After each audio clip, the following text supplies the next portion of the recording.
All right, so The Boys, episode 2, The Only Man in the Sky.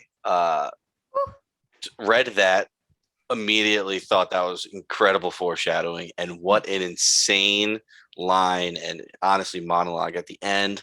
So you gotta stick around to listen to it. But this one opens with VTV, Vought TV for women, and it is basically the documentary made film of the Deep and the Church of the Collective. It's him talking to somebody portraying Alistar.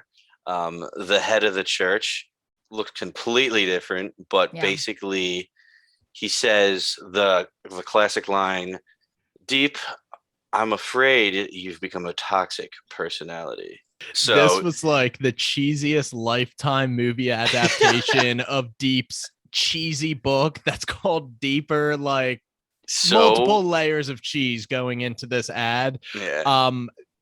I just love every single commercial that just kind of shows us what's going on in the Vault universe. Well, what do they have cooking on their other Yeah. programming channels? Go ahead. Home banger. Even the porno, like that. I Yeah. know that's not a commercial. But the fact that they even threw that in there, I mean, that's giving us a piece of the culture of this universe. I think it's like little things like that. Exactly, B. Tom's. I love it, Kathleen. It's world building, exactly like you were saying earlier too. It's crazy because obviously like the VCU is parroting the MCU, but obviously the huge difference is like a lot of it's made up that they're doing on the movies and stuff, but they made Homelander like confront Stormfront on a movie. They made deep storyline into this little film. Like it's Yeah, crazy that they take their actual storylines and shove them in the movies. It's like they're personalized. I'm like, oh my god, it's perfect. I mean, it the is good. line, "You've left me no choice but to run." And then it's just the Yes. Deep, like not even running fast, like around like a sidewalk curve. And then we get hit with the "Not Without My Dolphin," presented by Lean Lady Frozen Dinners. Yeah, It's just incredible. they do a really good job with stuff like that. But that is just a quick flash, and then we flash to a shot of Homelander on the TV promoting his birthday celebration speech. And this scene kind of goes hand in hand to what Paul you were saying at the end of episode 1. Was Homelander really there for that conversation or not? Butcher is now hallucinating Homelander on the TV talking to him about taking this V24 injection because he breaks the script, and obviously this is in Butcher's head, but he's like, "You really going to shoot up that V24, Butcher, and go against your entire principles?" And then that cuts to what I assume to be Lenny, who we haven't seen in the series before.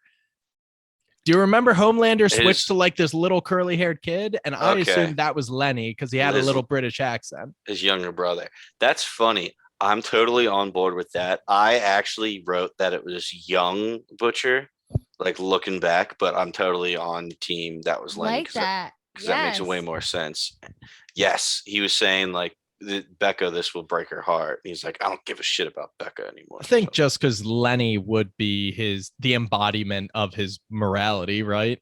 He's Agreed. his Well, canary. He was the canary before Huey. Yeah. so I actually wrote down that I thought Huey said something, and he might have. Huey says like, "Butcher, stop," and then he turns around, and then he sees that person on the TV. What if maybe the line before could have been, if that was Lenny on the TV, maybe that could have been Lenny before. But I swear, I could have sworn it was actual Huey's voice. Mm. So he, morality wise, heard Homelander's voice, Huey's voice, and Lenny, his younger brother's voice, like the three most influential people in his life, I guess, in a way. Yeah. Either way, Lenny's saying, "Go ahead, Kathleen." I keep going on this because I just want to say a funny thing. If you have more to the scene, keep going. No, I was just going to keep us going. Lenny's just like, "Oh, what would Becca think if you shot up the V, whatever." And then this kind of fever dream ends with him shooting up the V and blasting laser beams at his eyes. And then he wakes up in a huff to a video call from Ryan, who was instructed to call him anytime after 8 o'clock. And he calls him at 8:03. And that's just like, oh, this kid's so Yeah. cute. He is absolutely in love with Butcher. It's so Yeah. nice. This scene kind of sucks because like Butcher doesn't want to be this for Ryan. Like maybe he's deep down he does, but he's still Butcher. He's so flawed that he doesn't even realize he's just yelling at Ryan. And he's like, "Are you mad at me?" Great acting by that little kid. Love that. He's also from Big Little Lies. Don't know if you guys talked about that in previous. So he's got that HBO money too. He's got the Amazon Prime money. He's raking it in. This guy, I think there's twins actually. So because there's Labor twins laws. yeah. So way to take advantage of the system. Love to see it. But what I was gonna say is in the commercial in the background when Starlight starts talking about Homelander's birthday, I just wanted to say this because I thought it was so funny. They're like, and guests, Rascal Flatts, Emerald Agassi, Supersonic, the cast of Riverdale, and Dame Judi Dench. And I was like, they just had so much fun being like, who could the guest be? To be like the cast of Riverdale to Dame Judi Dench. Yes. I was like, that is chef's kiss. They were like, funny. How can we reach every audience that there is right now? When they hit cast of Riverdale, I was like, dude, you're so good. You got everybody like 30 and under, I'm sure. Yeah. So good. It's perfect. The way they like intertwine pop culture and our universe into theirs. Insane. It's perfect. But yeah, like Butcher, like to go off the point that he didn't want this, he didn't want to be a father. Like he's like, "Oh, you watched my video?" And he's like, "No, I didn't get a chance to watch it yet." And he doesn't know that actually hurts Ryan's feelings just by saying that. Like he has no idea. But he says, "I will watch the video later," and that's actually big to go into the end of the episode. But the line, "No, I'm not mad at you. You're your mother's son, and I'll look out for you just like I promised." Like that was nice. But then he looks at the vials. He looks right at the cookie jar. What's his dog's name? Terror. He looks right at the cookie jar of terror where he puts the vial. So he's like nonstop thinking about it throughout since he got it. He's almost like tweaking out without ever actually taking it. Like he's It's hallucinating. That's a lot of power for Butcher, and he knows that he could accomplish a lot of his goals with the soup power, but like he hates soups. Is he worth compromising there? It's an internal struggle. We have been highlighting all of this internal struggle of him. This show's awesome is what it is. Yeah. And also it's like I think Butcher's smart enough to know that once he has the power, he's not going to be unaffected by it, in the long run. Like the reason why soups turn the way they do is because you can't help it. Like the power, you just get so power hungry, and Butcher isn't exempt from that. I think he knows that, which is good. It's not like he thinks he's like, "Oh, I could just take it and then be done. One and done. That's it. Whatever." I think he's like, I fucking hate soups. I don't want to turn into one. It's just like any other drug, right? You don't want to take, you think you could take it once, then all of a sudden you're addicted to it. So everything in moderation. That's what I always say. Yeah, you're always saying that. Ever since I knew you, dude. It's crazy.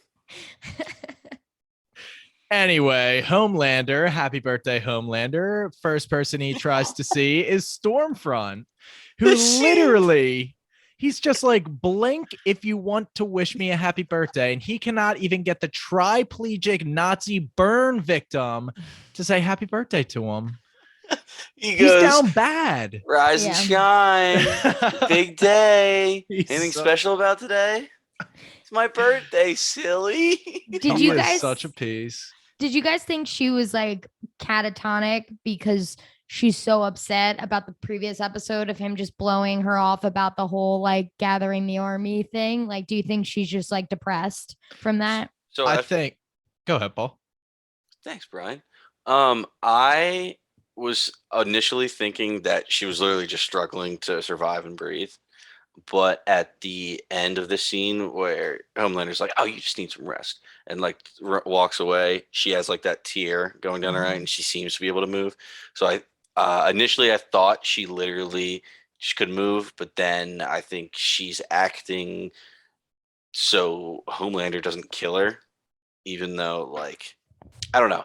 So like if she goes right into Homelander's face and says like, "You're not doing what I believe, like I'm not going to wish you a happy birthday," Homelander's just going to kill her. So it's like what can she do to hurt him the most? And right now it's just ignore him.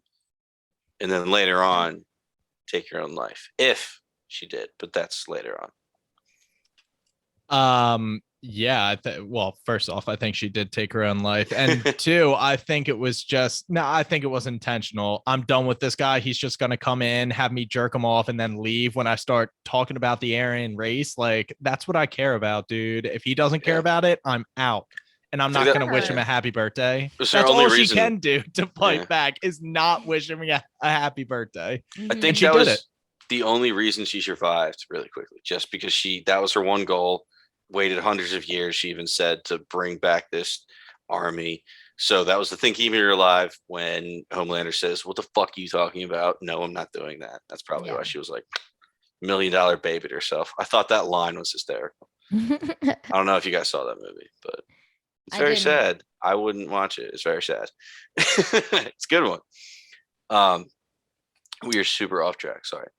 That brings us to Huey and Starlight, who Huey is just catching Starlight up. Newman is head popper, yada, yada, yada. And Starlight's like, "Hey, man, you should call out of work. Definitely don't go into work. And you should tell Butcher immediately." He's like, "Nah, I can't miss work. I never miss work. I have to go to work and we can handle it ourselves. I'm not going to tell Butcher." And I'm like, dude, come on. Whatever. Yeah. But Starlight has to go to sound check for Homelander's birthday celebration. And this is a great scene. It's the first time Supersonic is kind of invited into what the Seven is actually like. And Homelander comes up and greets him. Yeah, like we talked about last episode, he was drummer boy, in a boy band. And now, because of that past, even as Supersonic, he has to relive his younger days and actually perform this song. And he has the line, he's like, "Dude, it was creepy back then. It's even way more creepy now that I'm 30 something."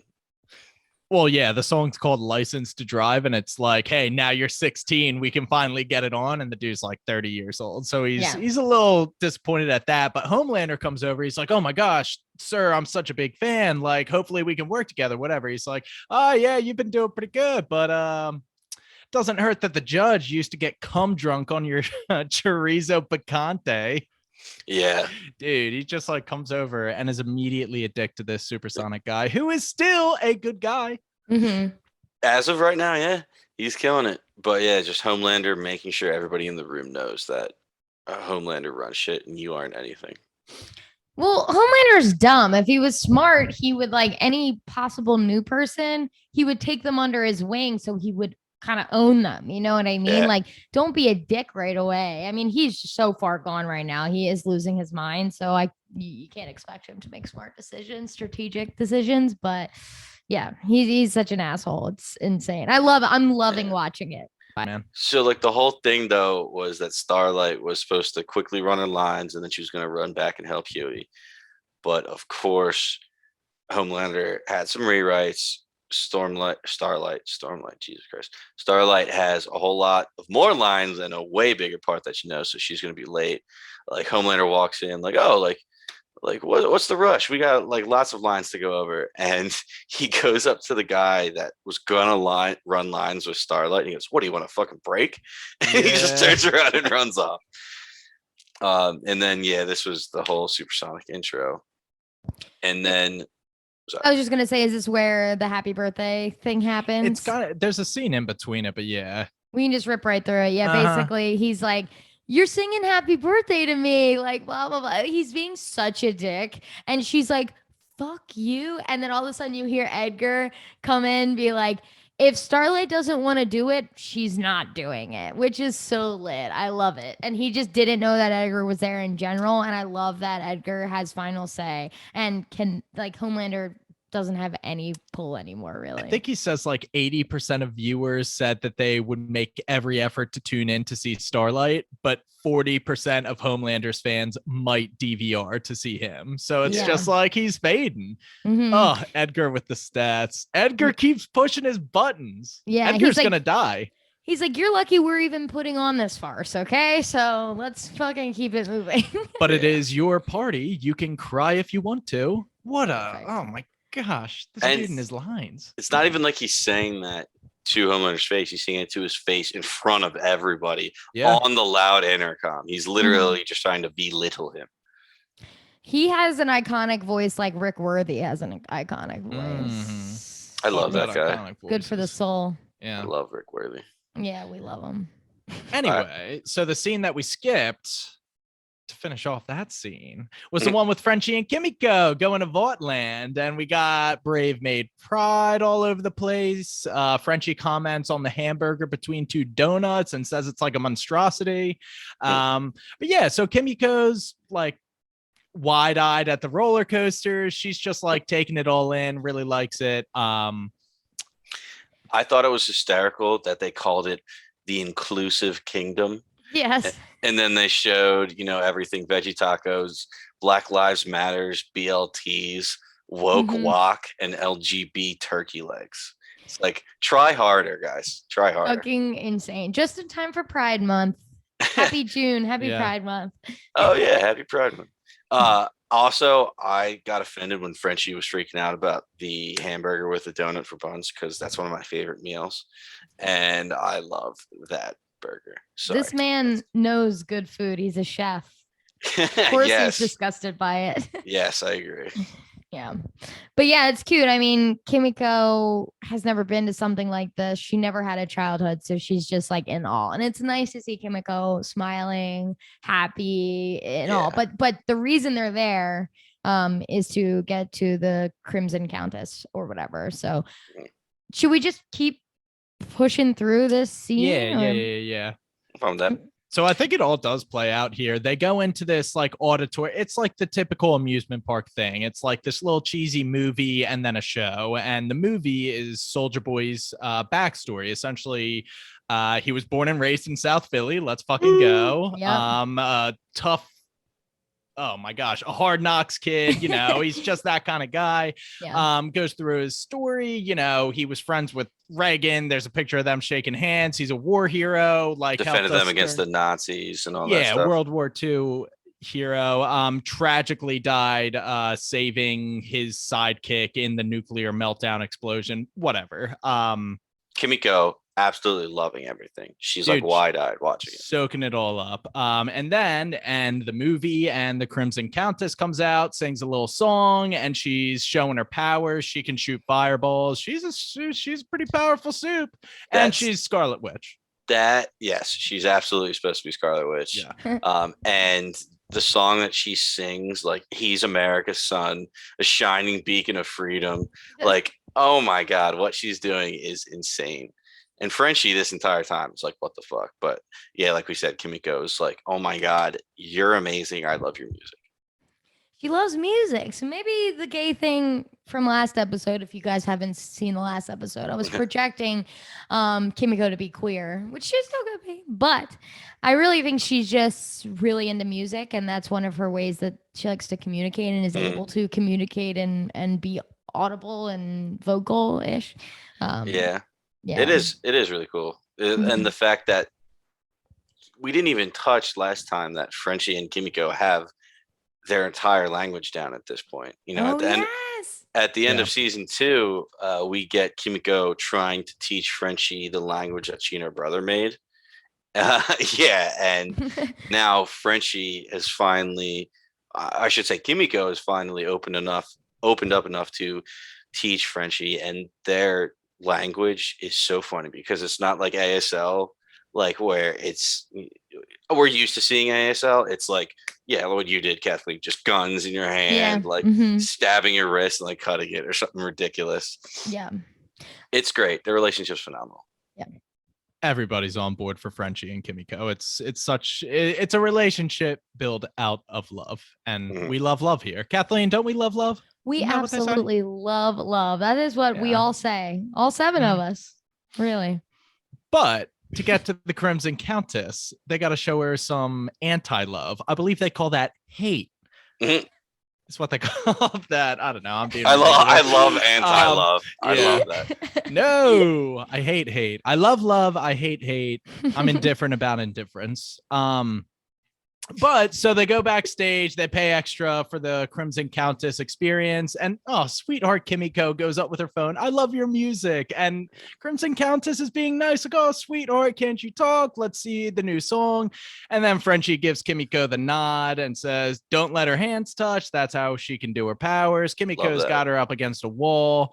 And they're trying to interrogate what really happened to Soldier Boy, but she won't crack. She's like, hey, you saw the movie. That is the truth. And that's all you're getting from me. And then they get distracted because more people come in and Crimson Countess gets away. And yet another impactful scene. I guess all the ones with blood and guts are pretty impactful. But Crimson Countess lets a rogue fireball go. Kimiko and Frenchie get out of the way, but poor Homelander mascot does not get out of the way. And he just gets blown up.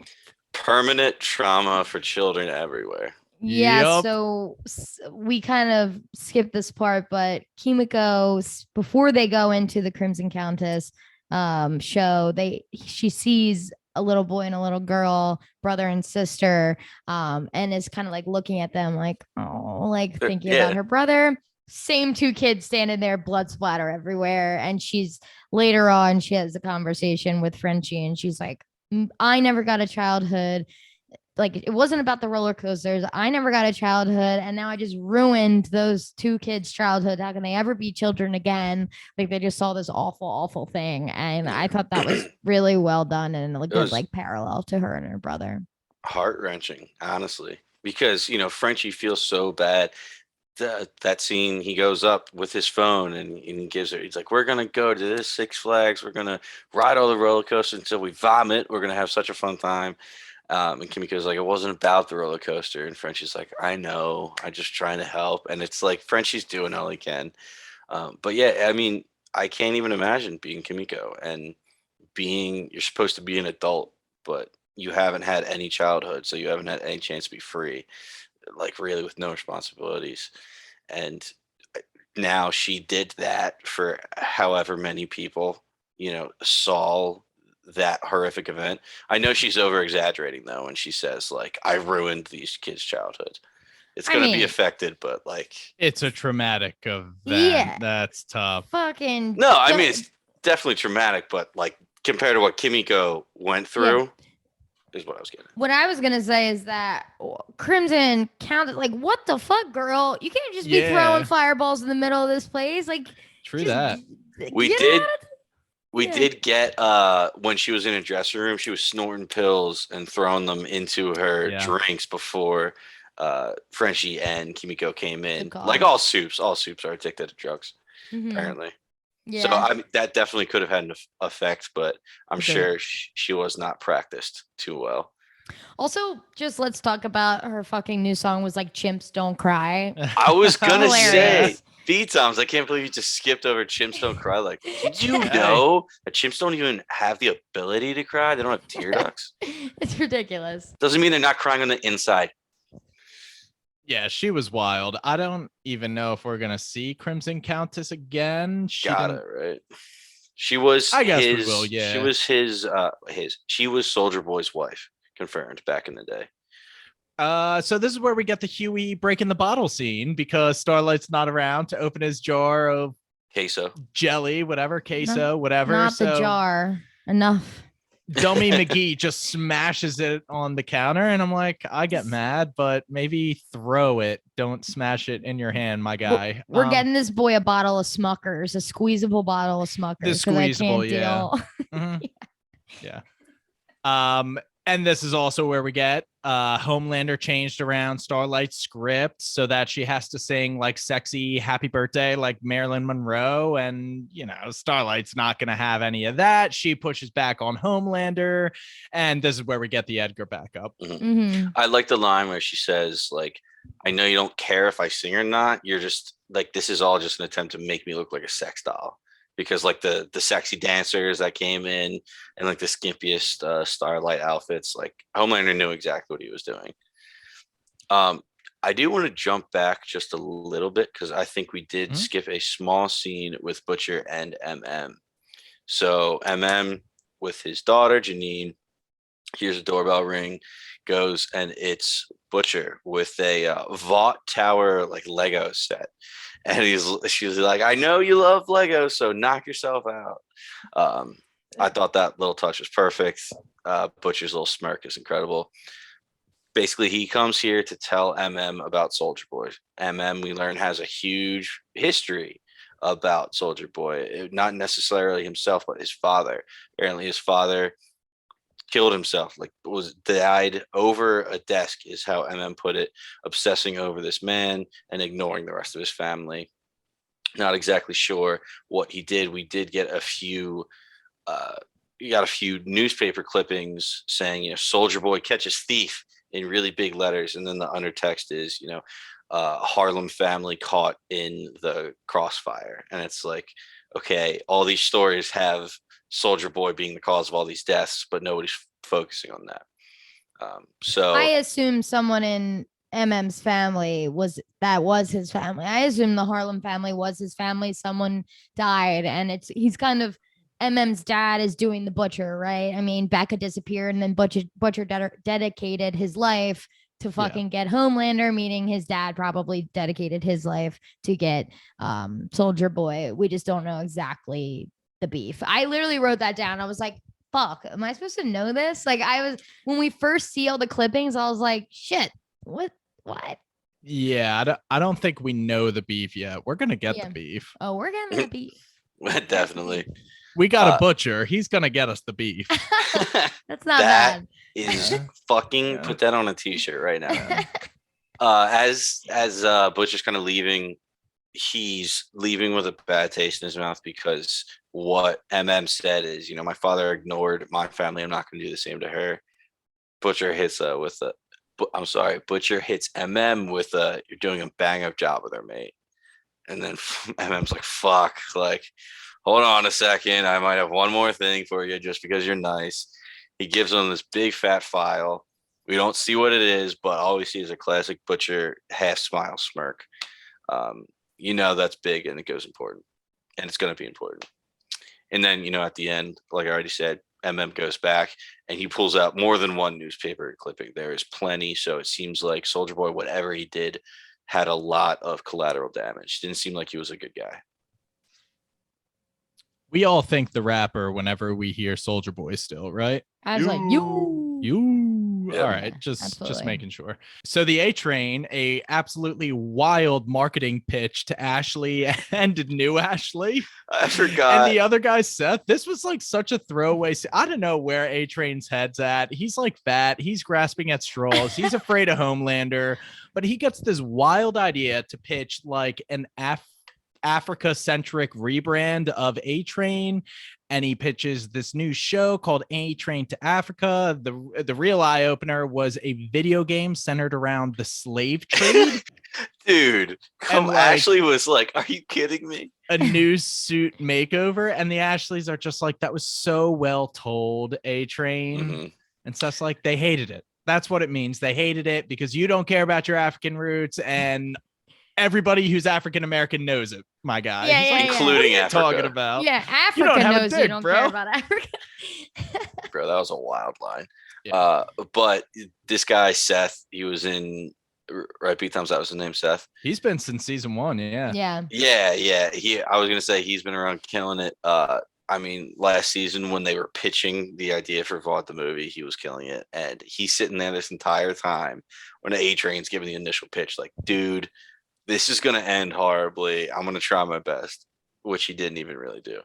But he did try. And my God, everything about it failed miserably. No, it was awful. But yeah, that's just kind of where A Train is at right now. Nowhere, basically. He's got nowhere to stand. He just barely got back into the 7 and is out of shape. So we'll see what we have in store for him. But that brings us to a pretty interesting scene where Huey goes to investigate the Red River School for unwanted soups. And it's exactly that. This was not the same place as the episode of Diabolical, right? Because those were like older soups. These ones were younger kids, it seemed like. Or was it called Red River in the Diabolical episode? I got to double check, but I don't believe it was called Red River. I agree. But similar concept, unwanted soups. There's a school where they're just up for adoption, and I guess Vought just takes care of them there. The one it looks like an elementary school, and the one teacher is questioning where Huey works at Vought, et cetera, et cetera. So it's a Vought run operation. This poor teacher walking around with a broken leg because one of the kids just snapped her leg somehow. Yeah. Yeah. And Huey's main goal here is to find info on Nadia because he heard them yelling, like in their conversation in the previous episode. He hears the name of this orphanage or school or whatever you want to call it, and so that's his main goal here. And then when he's getting questioned, Teddy Stillwell, which was so sick. He's gonna be a little monster. God. He's awesome. They're little treasures, and it's just freaking like straight out of a horror movie. Yeah, like look up. Yeah.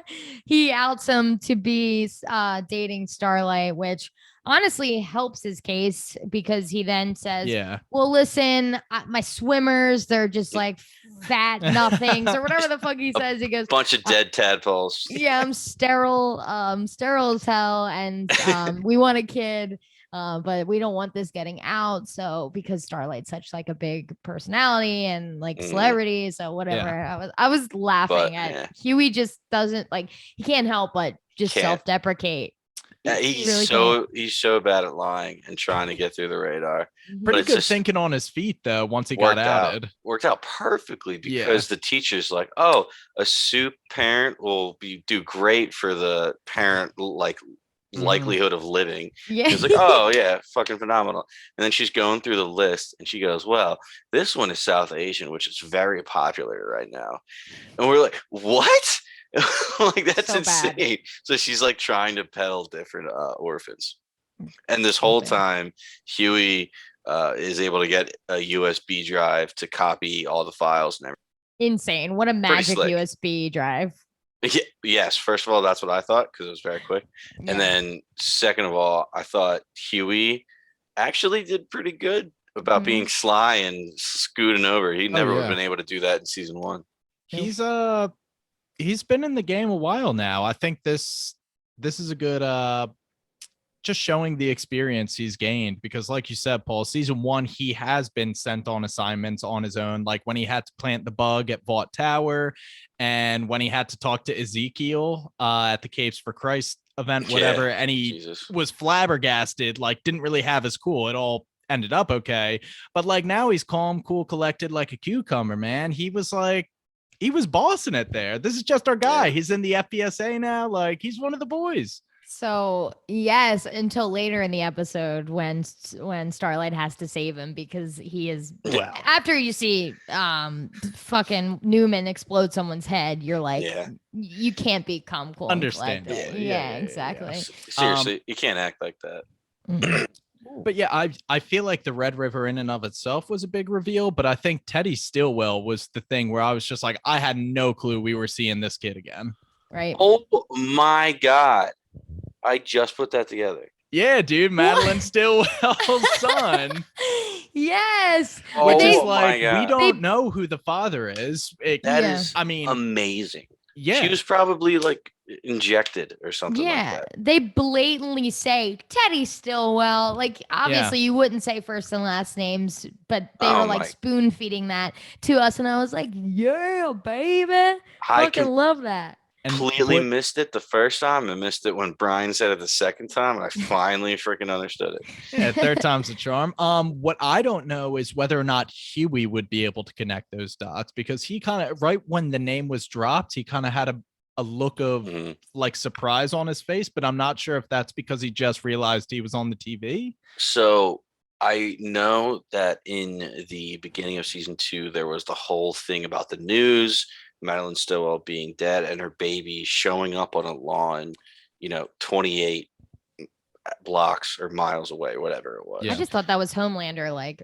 Oh, well, it was. And he probably did just to save her. But I totally forgot that he can completely come back. And it's been, 12-month time skip plus all the events of season 2. So it makes sense that he is now this age. Yeah, that was great. That was really good twist. I wasn't ready for that. That's incredible. Yeah. Huey's face the entire time when he was looking at him was like, "You are a monster." So Yeah. that checks out. It's Madeline Stillwell. So basically, he goes right out to his car, opens his laptop, and sees Nadia as a kid and a teenager. He like exploding people's heads. You know? Yeah, honestly, the file originally said 1968. Nadia 1968. The first one with her parents, exploded heads. It almost looked like her father was like over a crib, like she was a baby when she like popped her father. And then I don't know, it looked like an older person, her grandfather later on. But then we get a full blown video of these two people adopting her, and you hear some woman talking at first. She's like, "Oh, are you guys adopting me?" And then we hear the second voice, and it's none other than Stan Edgar saying, "Well, not really adopting, but we are taking you, and we will take care of you, and you are, long story short, coming with us." Mhm. So Huey was like, "Oh my God, this is basically like worst case scenario. Nadia is working for Stan Edgar." And is the head popper. Well, yeah, he knew. Yeah. Okay, I guess that works out. Which, real quickly, that was very impressive that Huey was able to recognize the head popping power from over a year ago to Nadia doing it to the dude in front of him. I mean, that was I don't pretty... think you forget that Yeah, power. Also, he yeah. saw Raynor like right in front of him. Paul, you're just thinking people forget trauma of watching people blow up. The Homelander mascot, you're like, these kids are gonna get over it. Huey, he remembers a year ago that someone can blow up heads. I mean, not for nothing. Literally, they were all sitting watching this like trial on the news that was going to bring down Vought. Yeah. So pumped. And then it's like pop, pop, pop, pop. Just like, you don't forget that. You're like, Jesus. And then, of course, when you find out, it's like, of course, she was in the room doing it to everybody, which is crazy because her eyes were not turning. So what the fuck is up with that? I was a little pissed about that. Cindy. Continuity error. See, that's the whole other thing. Cindy. That Cindy doesn't have the same powers, though. It doesn't look like the same animation, if that makes sense. Sure. So that's what I was getting at from Huey's perspective. Somebody's head popping. If that dude's head popped in front of Huey, he would understand. But first, it was the dude's hand that all of a sudden disintegrated, and then it was like a part of his jaw. It wasn't like his whole head. It wasn't like the signature head pop until the end when she explodes the whole thing. So that's kind of what I was getting at. It wasn't necessarily the same serial killer style murder. Sure. Sure, whatever. I'm still a fucking all idiot. I know is there are two poppers out in the world right now. Who knows who is doing the popping in that courtroom? They're popping each other's assholes. Yeah, I'll pop you. So yeah, this is when we get Butcher going to the gun convention to see gunpowder, and he goes through a metal detector, hands his gun to a security guard. Nice piece, man. Enjoy the show. Welcome. This is a little too close to home right now. America. Insane timing. Yeah, like there's timing. a song as it pans over the gun convention. It's like, "This country rocks." Like this country rolls. Yeah, it's unbelievable. Yeah, that's exactly it. It's just kids. It's literally kids drawing little pictures on crowns, filling in the little bullet mascot, like pointing up. There's posters in the background saying "makes a great gift," like to a giant shotgun. It's wild. Wild. Butcher goes into gunpowder speech, and it's just classic right-wing rhetoric. He's actually talking about Bob Singer, who we were talking about in our last episode. But he says, if Dakota Bob Singer is elected, it's going to be all socialism, anti-constitution, and the first thing he's going to do is take away your guns, but we got the ammunition to fight back, like, etc., etc. He's just going all in on the right-wing propaganda. Flash to the urinal where Butcher is completely violating the bro code by taking the urinal directly next to gunpowder in a line of 10 urinals. Rule number one. No. You do not do that ever. Not even if there was a fire. But anyway, he does scoot right next to gunpowder, and it's like, oi, big fan, gunpowder. Push comes to shove. Smooth trigger pull. Smooth. Yeah. But as he's, softening him up, he's just like, oi, and Soldier Boy's sidekick. I bet, you guys used to get along real well, maybe a finger in the butt. And Gunpowder immediately, alarm bells are ringing like, who the fuck are you, guy? You don't have any proof, whatever. And he's like, well, what about this official vault complaint of sexual harassment or whatever from Gunpowder? Yeah, that's insane. Butcher was saying in that whole antagonizing speech, though, he was like, 14 years old and like plicked right out of the group to be Soldier Boy's sidekick. Like, and that's when he goes into the pedo shit. But that is insane. 14 years old. I was shocked. Well, it's crazy that he was 14, but I was shocked that Soldier Boy's a fucking pedo. Was Butcher making it up, or I couldn't tell if he actually had proof or not. So I think there's truth to it. Yeah, we're gonna find out. Yeah, that's fucked up. I'll save it until the end of when we get to that final scene. But I don't think it was sexual abuse. I just think it was abuse. But yeah, I mean, this is the beginning of Gunpowder just being like, dude, get the fuck out of my face. The blackmail doesn't work. Butcher tries to say, this won't go out into the public. Gunpowder eventually is like, it doesn't matter if it does because that's completely made up. Keeps denying it. Later, Butcher walking to his car. Perfect, crazy. Like paranoid person to be able to look in the rearview mirror before you make any adjustments.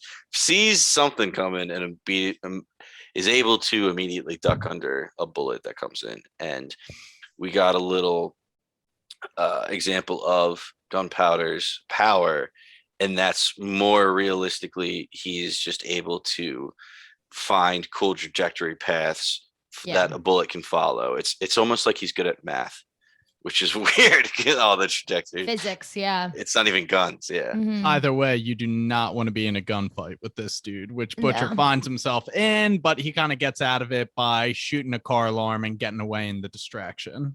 Yeah, only with a bullet wound to the leg and a scrape on the face. Scrape to the cheek, yeah.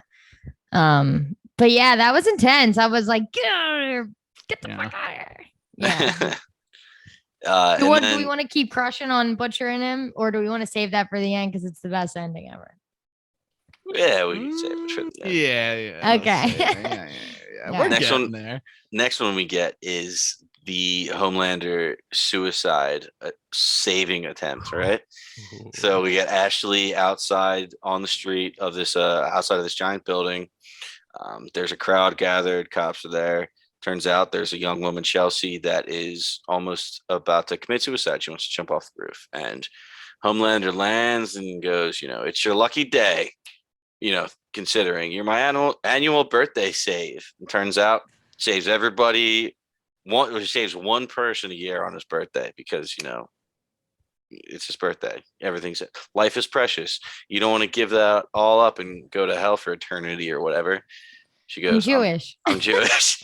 He's like, all right, whatever. Just step back from the ledge, all right? Even if you fucking jump, I'm going to fly down and save you. Ashley's down there. She's like, get the cameras ready. This is going to be great. He's going to come down and save it any second now. And she looks down at her phone. She gets the breaking news title. Stormfront has committed suicide. And of course, right on the building behind, Homelander up top on the roof, puts it on a big screen. She committed suicide by biting her own tongue, drowning in her own blood. And all Homelander can think of is, how could she do this to me on my birthday? How is she so selfish? She wouldn't do that. She wouldn't do that to me on my birthday. He really just starts to lose it here, and he just starts thinking about his own, I guess, birthday and his own conception. He's like, Jesus wasn't born on Christmas. That date was just taken from a pagan ritual, whatever. I wasn't born on this day. The marketing team just came up with it. I mean, I don't even get my own birthday. I was just poured out of a test tube, right? Who the hell cares anyway? And then he gets to, how is it that you get saved by someone like me, whereas this perfect, beautiful goddess has to die horribly in a hospital bed? And this is where the light flicks. He's like, you know what? No, you are going to die today. You're not getting saved. This is the season 3 equivalent of the airplane hijacking in season 1. This is this is just so twisted. of Homelander to Yeah. do. He's just putting no effort towards saving someone. You know what, Chelsea? I think you should jump. I don't think I want to anymore. Nah, no, jump. He's smiling the whole time. He's like, nah, show a little follow through. I'm not suggesting anymore. He's like, no, no God. No God's gonna save you. The only man in the sky is me. And the lasers pop up on his eyes. So basically, if you don't do it, you're gonna fucking die anyway. She's so scared. She got to see what not many civilians get to see, which is Homelander. That's two reasons why, right? Like he's deteriorating. So he actually probably does want her to jump and not save her on principle. Two, he's kind of said too much now. He can't just say all that shit to her and then let her live. That's crazy. He can't. So it's like, no, you're beat. I had that thought as soon as he told the truth about his birthday. I was like, you're dead. Sorry, Chelsea, you're dead. Yeah. I also loved the line when he's talking about being poured out of a test tube. He's like, the Immaculate Conception. I know like exactly how Jesus must have felt. And it's like, dude, talk about the fucking God complex. Just he literally thinks he is the best possible species, human race out there. Yep. Yeah. And I mean, it's just a continuation of Stormfront's theories that he's fine-tuned to just fit him as the center of attention, because that's all he wants. He wants to be loved and the center of attention for everybody always. Anything more to add to that scene? That was a pretty big one. Nothing besides the fact that like there would be cameras showing the fact that he did not save her. Like he was up there. Why didn't he save her? That's gonna like, I can't believe that didn't turn into more, but he's already like losing it on a public stage at his birthday. So he's really just digging himself a hole, which we'll get to. Definitely. So next quick scene is still taking care of his daughter Janine. He has all of his Soldier Boy files laid out in like neat OCD order over his bedroom floor. And then the smoke alarm starts going off, and he has his kind of like freak out moment where the compulsion takes over, and he just like takes out a little bit of his anger on this smoke alarm, and Janine is there to see it and is kind of a little bit afraid seeing her dad like that. MM's kind of like spiraling a little bit. I don't think he really fits into civilian life, certainly not one where his family is kind of moving away from him. Certainly his wife is. And that's really all this is. It seems like his OCD symptoms are getting progressively worse. This, if we just want to continue with here and just get that, and that might make more sense. So later on, we see taking Janine home, dropping him off to Monique and Todd, dumps the giant tower off on Todd. I thought that was hysterical. You deal with this now. So he just says, hey, I need to talk to Monique. And, it's really cool to see Monique. She has a line, maybe we didn't work out, but that doesn't mean like I don't want to help you. I don't like seeing you like this. Monique is there to help when he's bad. And just confesses and says, like, I've been trying to stay away from all of it, for you, Janine, for you and Janine, the Soldier Boy thing came up, and, the history. Monique apparently knows all the history of everything with his father. He says he even upped his meds, and he's just trying to get away from it, but he's still having small tics and small episodes. So Monique, how surprising was this? This was wild. She said before, end everything, cut off Butcher, just get away from this if you want anything to do with Janine. But now she realizes that he tried and he can't help it. This is who he is. He needs to go take care of this. So she says, you need to go back to Butcher. That's what, like, I never wanted to try to turn you into something you're not, and I hate that you're making yourself sick over it. So maybe you just need to go and face this shit down, and Janine is right here waiting, and she will be safe. Really good scene. Yeah, I like that response from Monique, and I think objectively that is what needs. He doesn't have a sense of purpose without being fully committed to his family and daughter. So she's like, listen, you got to close that chapter of your life, that whole Soldier Boy saga. I think you need Butcher right now. Yeah, amazing. And I hope, I really hope will be able to like reconvene with his family at the end. I really hope nothing happens to either him or the family. Agreed. But to jump back to the few scenes that we skipped, it's Huey getting back to his work building, and Newman comes in.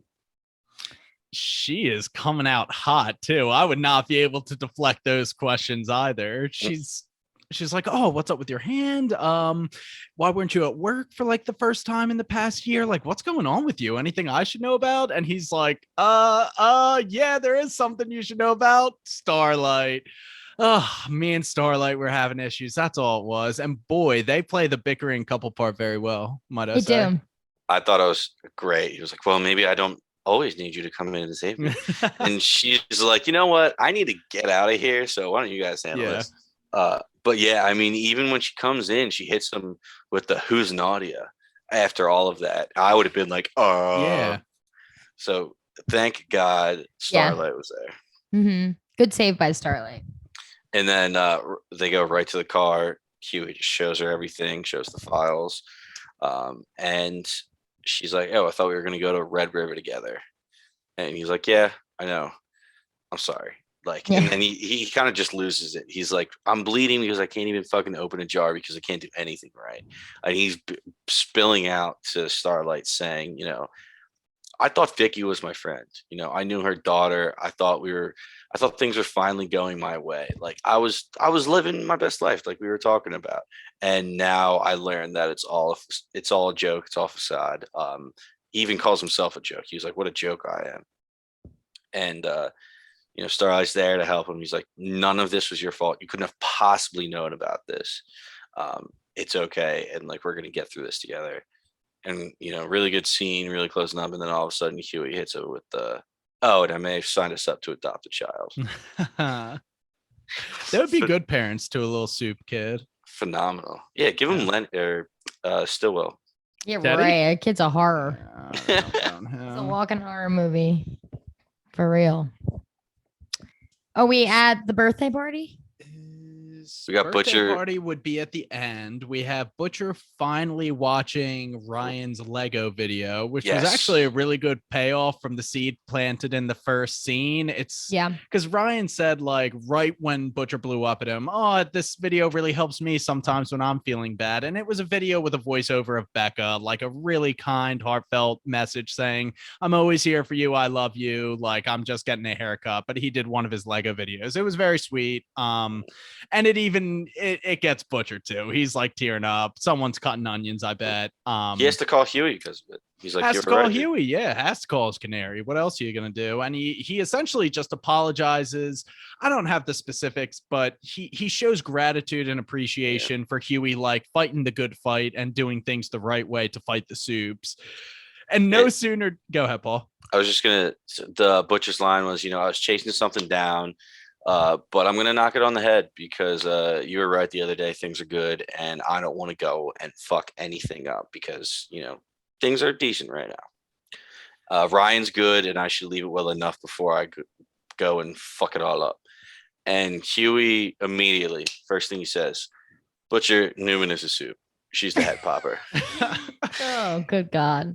And I'm like, no, Butcher was just in a good spot, and Butcher doesn't even. I think he says what. One more time, and Huey goes on to say, you know, she's pretty much Stan Edgar's daughter too.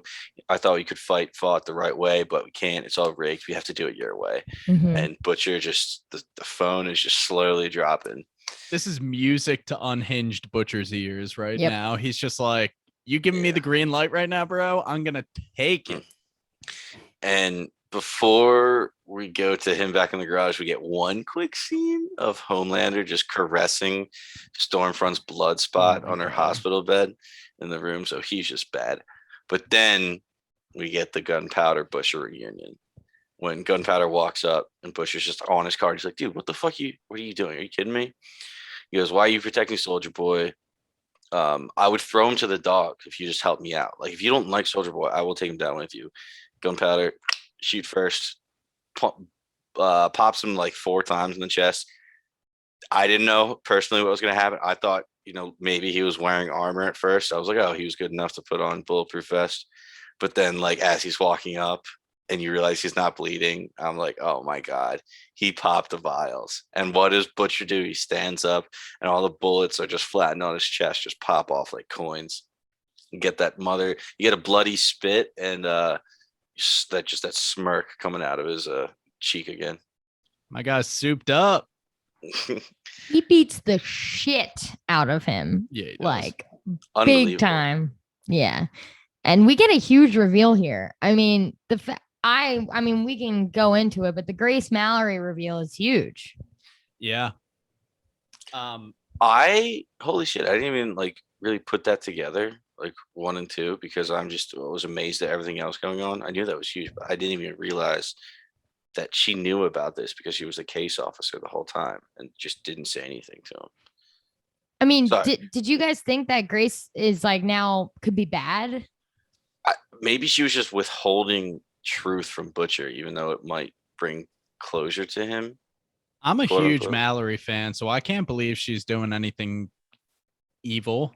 Right. Like, I don't think she's bad. No, I'm excited to hear a reason for withholding Soldier Boy's death from Butcher. It seems like that would have been relevant over the years. To just cover that short interrogation, Butcher has him just completely beat. He spits out like 5 teeth, gunpowder that is, before he's like, all right, fine. You know, Soldier Boy used to slap me around a little bit. It was hazing that went too far. So when Butcher said habitual abuse, I think this is what it meant. But a lot of people could infer it to, you know, sexual abuse.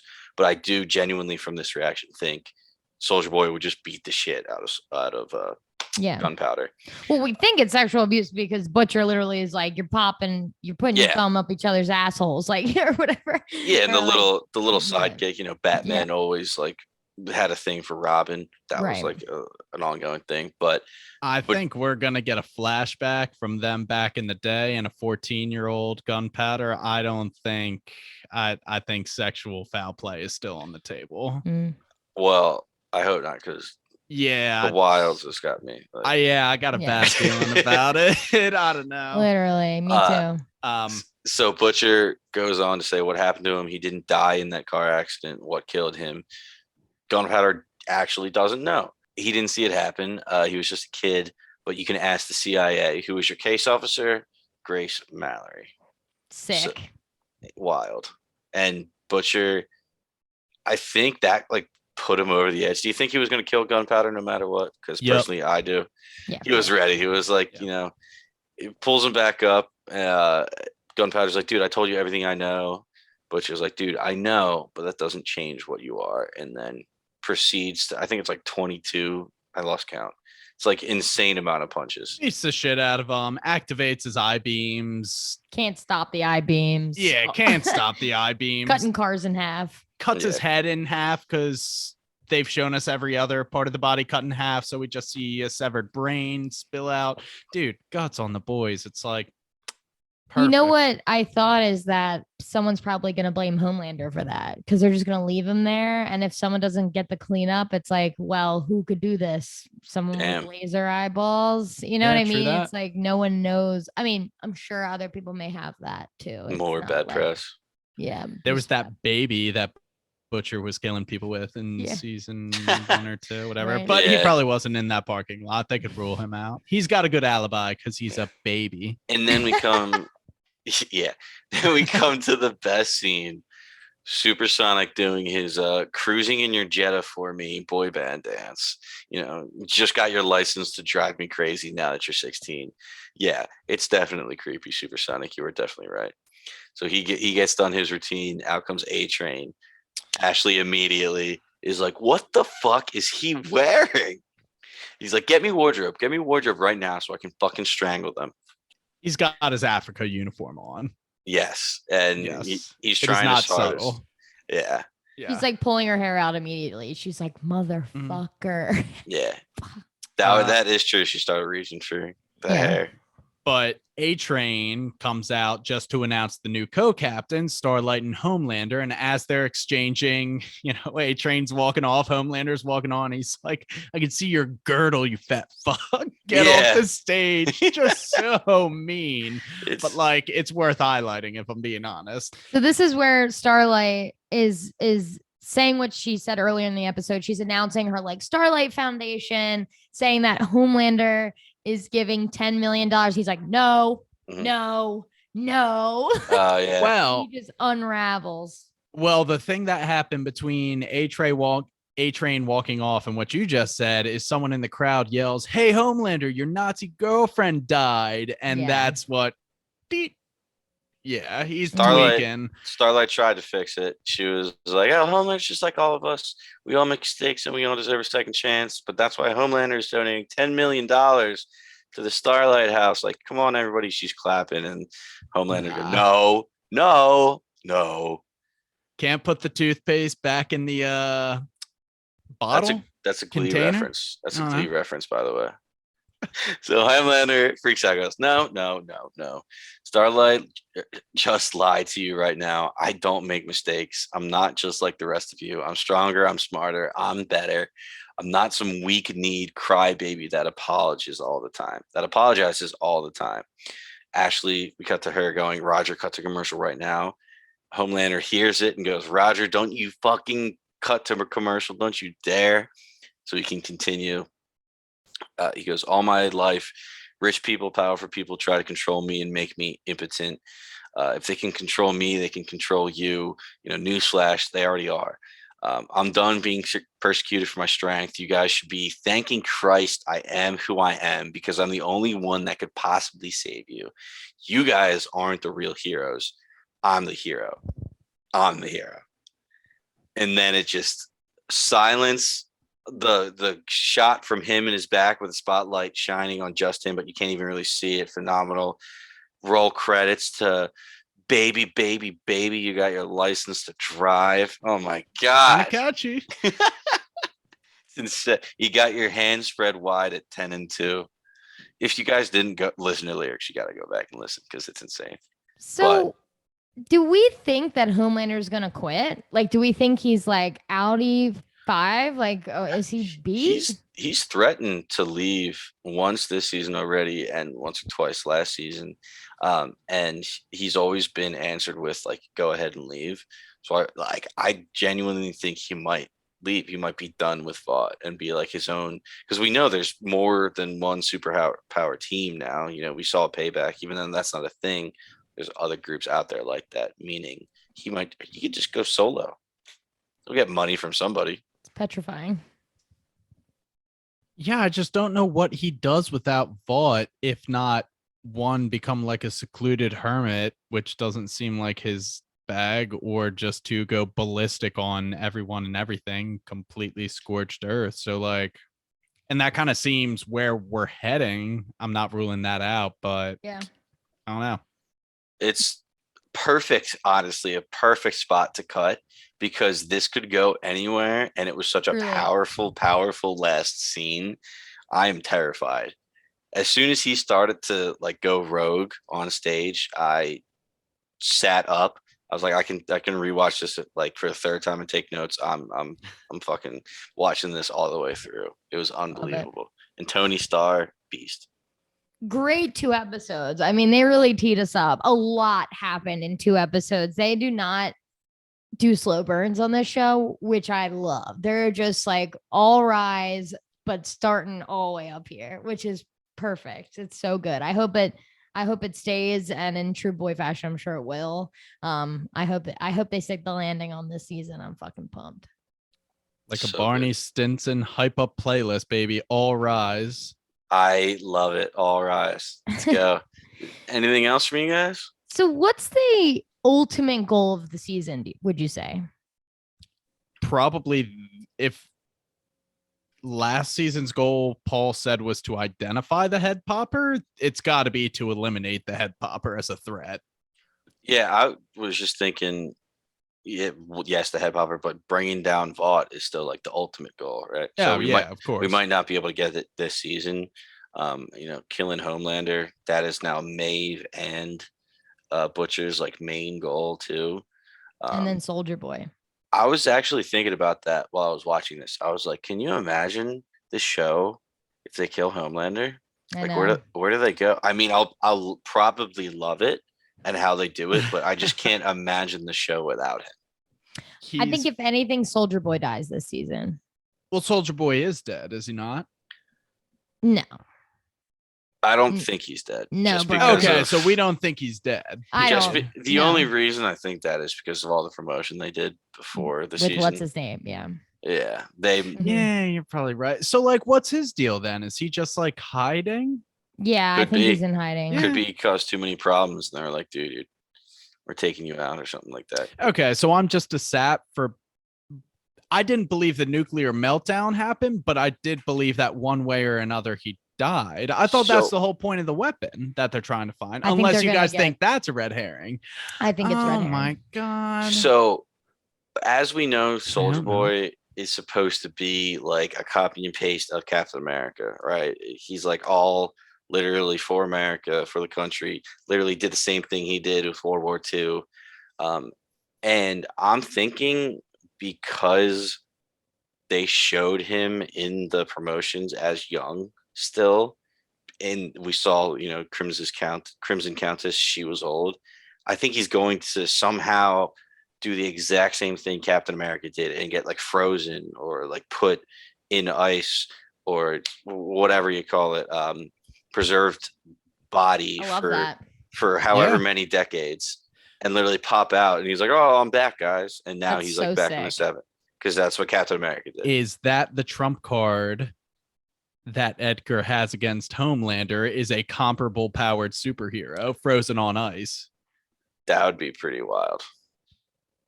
That would be wild. Honestly, I would just like having someone on par in terms of power level to Homelander just Yeah. to be on the landscape in this show. I would love to see those interactions. Yeah. Definitely. How come we haven't seen any old people like Soups? Gunpowder was Because- kind of old. Who? Gunpowder and the Gunpowder. Crimson Countess Oh, were kind of old. They're old age. I mean, old because what's her name? Yeah. Stormfront's 102 or something like that. Would be 100, and she was born in 19 Yeah. whatever. Oh yeah. So like early. So yeah, I Wait. just want like an old person, decrepit fucking Soup. Like I think they actually said that in season 2. She actually comes out and says like, my daughter, I stopped aging, but my daughter didn't. She actually eventually aged up past me. I didn't and, think like, she was a died or something Soup. like- That's why. Yeah, exactly. So Right. like, So I'm saying like, why aren't there any oldies? maybe maybe Soups don't age past certain, Got except for it. Gunpowder because he. Yeah, see, Sucked. I just thought that was one of Stormfront's like things. She just doesn't age. That's what I thought too. Yeah. I wonder if Homelander ages. He kind of looks like he has some wrinkles and stuff, but Yeah. he could be a case of just like staying at 30 forever. I don't know. Mhm. I mean, it's Not it's sure. weird. Interesting though. Very interesting. Yeah, I wonder if we'll get a touch on that because I usually do wrap things up pretty well. Yeah. Speaking of wrapping up things pretty well, Anything else, guys? I don't think so. If we're good to wrap this up, that has been the first 2 episodes of season 3 of The Boys. I believe Amazon is dropping the first 3 at a time, then going week to week. I think after these first 2, are we going to be going week to week, or are we doing 3 and 4 and then week to week? I think we'll be doing. We haven't decided yet, but we're certainly Yeah. going to be week to week after episode 4. So continue on for the ride. We're definitely going to be covering all of season 3. It's one of our favorites.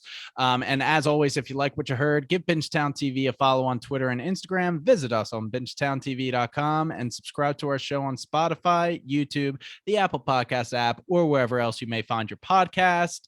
Once again, we are Bingetown TV, and thanks for listening.